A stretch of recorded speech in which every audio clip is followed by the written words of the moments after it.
Green Bay Packers at the Los Angeles Rams.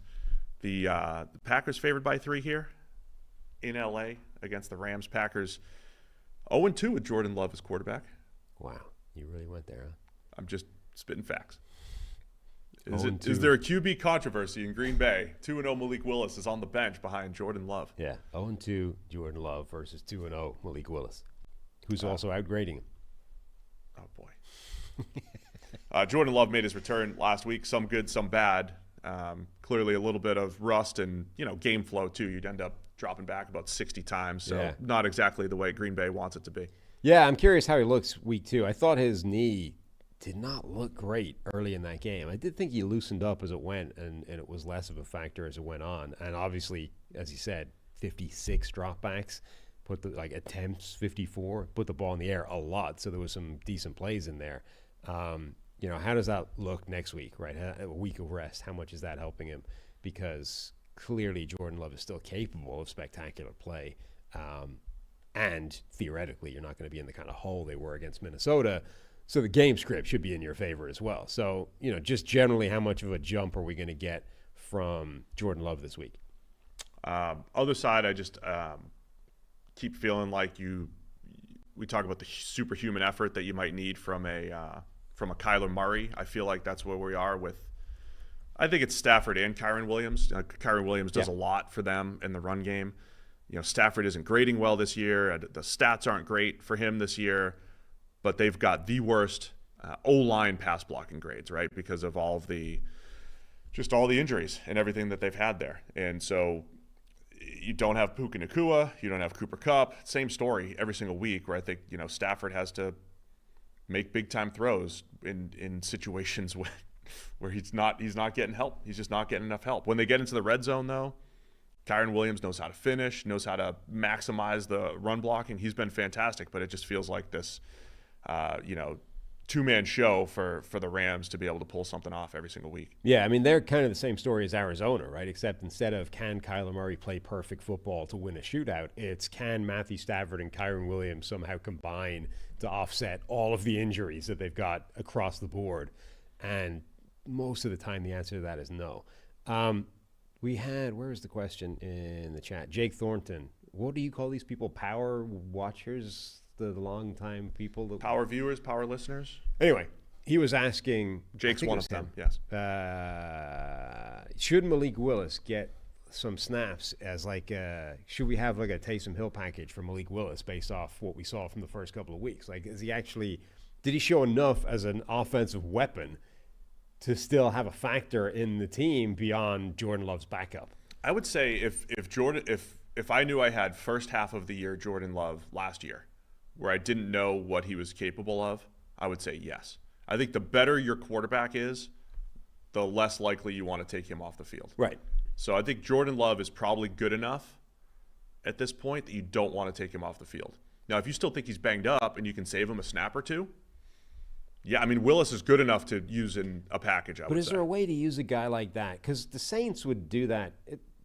They would use Taysom Hill when they had Drew Brees, right? That's not like, okay, they weren't technically taking him off the field. They were just lining him up as wide receiver. So it's kind of the same thing.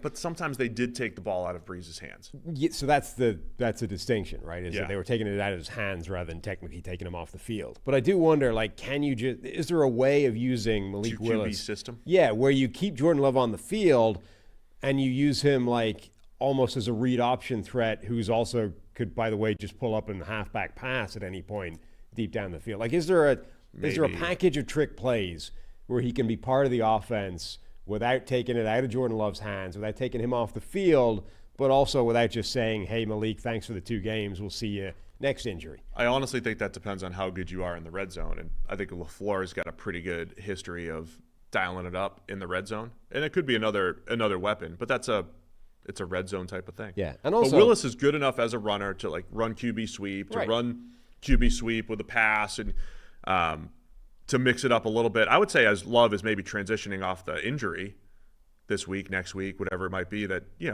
I would do that. That's a fair question. I also think Green Bay has a chance to run on this Rams defensive front here. Yeah. The linebackers, I mean, I saw other people. I wasn't the only one who noticed this, but the I can't get out of my brain the Rams linebackers being 7 to 10 yards off the ball, displaced vertically, and probably 7 to 10 yards displaced horizontally on the 36-yard touchdown by DeAndre Swift. And good for Swift, he's fast and turned it into it. But I don't think I've ever seen such a wide open second level on any run in the NFL than that play. I think the Packers have a chance to have some success on the ground against this Rams defense. Yeah, I mean, their linebacker sort of dynamic is an interesting story. There's talk that there is some kind of hidden answer to why they decided to move on from Ernest Jones. I mean, there has to be. There's got to be something beyond. Yeah, but nobody's been willing to say what it player. is. Like a lot of Rams beat people have been told sort of off the record. There's something here.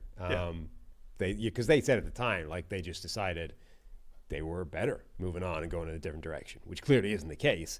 And the fact that they've sort of been willing to say, we've been told there's this thing, nobody's been willing to say what it is, though, is just kind of annoying. But there's something out there that is the reason that Ernest Jones is not a linebacker for this team now. It might feel worse than this, but a 52 PFF grade for the linebackers on the Rams. It's not the worst in the league, but I don't know. There's some plays in there that look that bad. So anyway, what are your thoughts as far as picking this game goes? I thought we saw enough from Jordan Love once he got into the game last week. The injury is still obviously a lingering thing. I think a week will do some good for it, and I think Green Bay will be too strong. Yeah, I was initially, again, when I talked through this, it's tough, but the Rams were so fun to watch last year because they were young and Stafford looked rejuvenated. They just feel too beat up right now to be able to do much. The Rams, at some point, though, with Jared Verse, like they got better play from Braden Fisk last week and Kobe Turner. There might be a point where that defensive front does just turn things around and play much better. Last week was a move in the right direction. I'm just not sure they're there yet. I'll take Green Bay to cover it, but change my pick.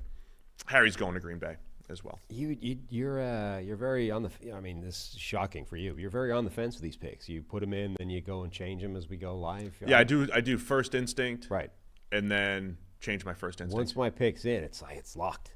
It's not true. You've changed before. Not as much as you. I mean, you're doing it multiple times a week. I do first instinct, and then I take in the information that I spew. Always trust your first instinct. And then I take in the information that you spew, and I continue to evolve my decision until a final decision is made right here on the show. Yeah. So let's remember that one. I had the Rams, and I've moved to the Packers. Let's see if that comes back to bite. I need to update in the Sleeper app as well. Thanks for watching all the way to the end of our video.